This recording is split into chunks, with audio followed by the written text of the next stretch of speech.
हरे कृष्णा।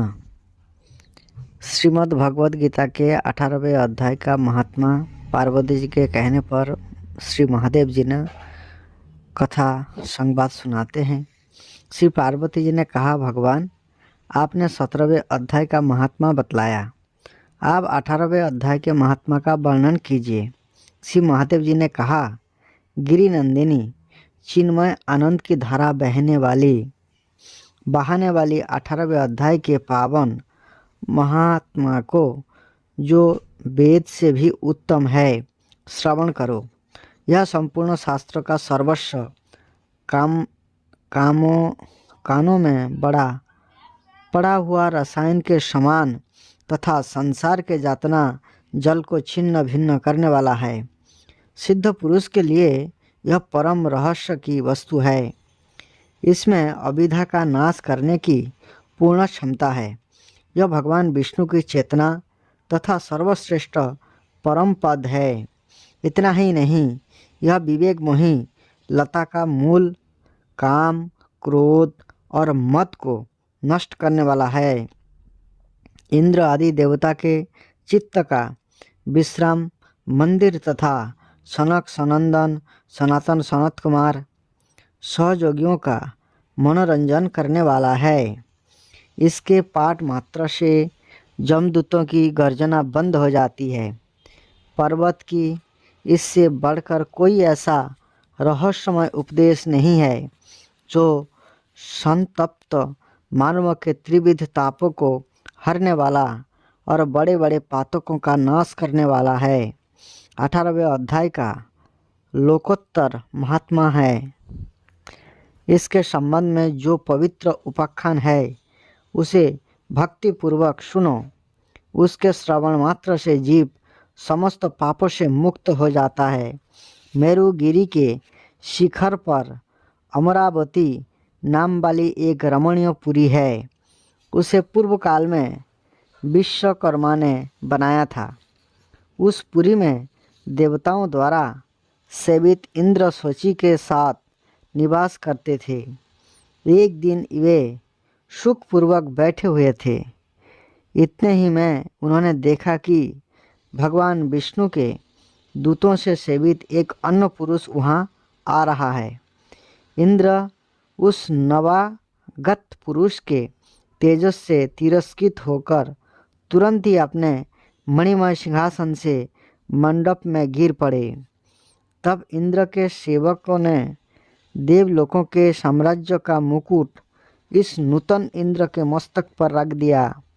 फिर तो दिव्य गीत गाती हुई देवांगनाओं के साथ सब देवता उनकी आरती उतारने लगे।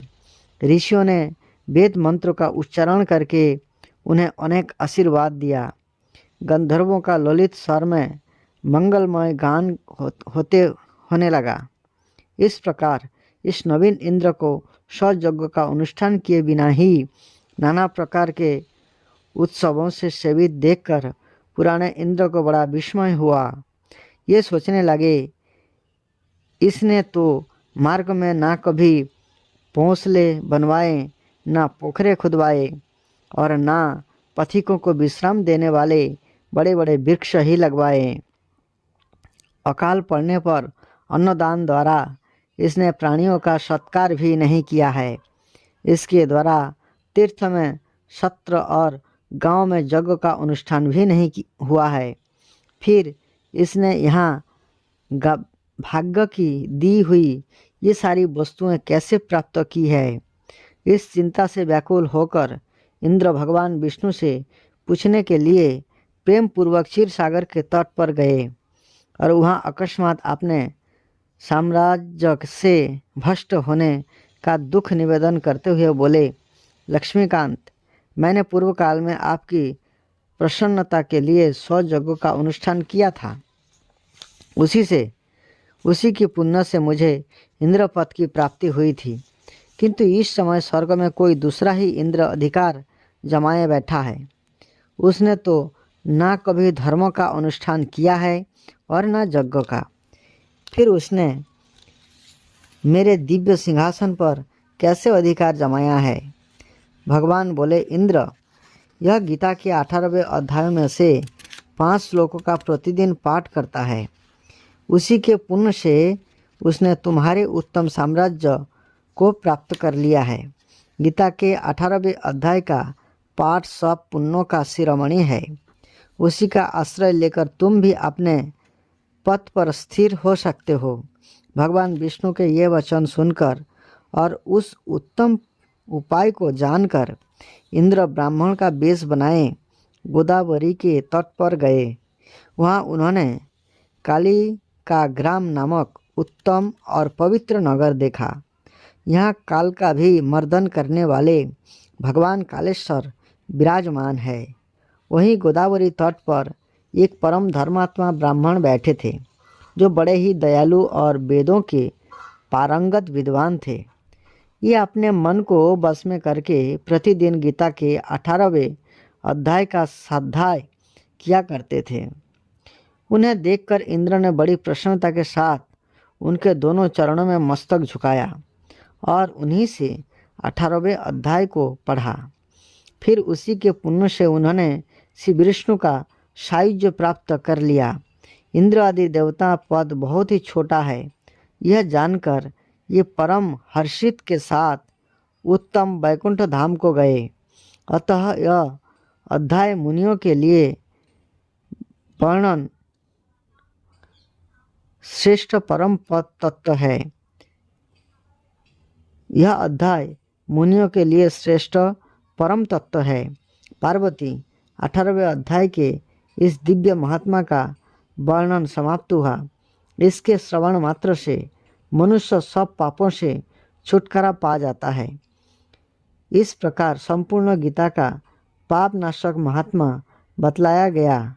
महाभागे, जो पुरुष श्रद्धा युक्त होकर इसका श्रवण करता है, यह समस्त यज्ञों का फल पाकर अंत में श्री विष्णु का सायुज्य प्राप्त कर लेता है। इस प्रकार से गीता के अलग अलग महात्मा है। यहाँ पर श्रीमद् भगवद गीता के 18 अध्याय महात्मा पूरा होता है। और भगवान जो कहते हैं गीता को नित्य प्रतिदिन पढ़ना चाहिए, तो कोई व्यक्ति गीता को नित्य प्रतिदिन पढ़ता है तो भगवान के साथ जो संबंध है, नित्य संबंध, उस संबंध को स्थापित करता है। और इस कलियुग में बहुत सहज सरल उपाय है। हरे कृष्ण महामंत्र का जप करके कलियुग में भगवान को पा सकते हैं। बहुत सुंदर है। तो इसलिए हमें भगवद गीता का नित्य प्रतिदिन पाठ करना चाहिए और भगवान श्री कृष्ण की सेवा में आनंद पूर्वक लगे रहना चाहिए और अपने मनुष्य जीवन को सफल बनाना चाहिए। हरे कृष्ण।